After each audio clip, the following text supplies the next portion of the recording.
Upcoming Telugu movies in 2024. Number 1 కల్కి 2898 AD. Prabhas Nag Ashwin combo ఇది. Mythology sci-fi నా favourite genre. Get ready on 27 June. Number 2 Indian 2 పారిత్యు 2 అంటాం మనము. నాకు తెలిసి Rajamouli Shankar larger and bigger గా తీస్తారు. నాకైతే శంకర్ గారి అన్ని ఫిల్మ్స్ ఇష్టం.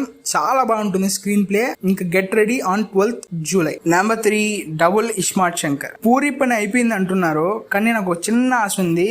ఒక పెద్ద బ్లాక్ బస్టర్ కొడతాడని, ఇస్మార్ట్ శంకర్ తో కొట్టాలని కోరుకుంటున్నా. It release on 15th August. Number 4 Devara. ఇంకా హిట్ స్వామి. రాజమౌళి మీద చెక్ పెట్టేయచ్చు. ఇంకా సినిమాటోగ్రఫీ అయితే చాలా బాగుంటుంది. బయట talk junior NTR biggest hit ఇదే అవ్వాలి. Release on 27 September. Number 5 Raayan. Dhanush writer and director. AR Rahman music. Story పక్కా ఉంటుంది. ధనుష్ స్టోరీ అంటేనే మనకి రఘువరన్ బీటెక్ చూసాం కదా. Release on 26 July. దీనిలో మీ ఫేవరెట్ మూవీ ఏదో కామెంట్ చేసేయండి.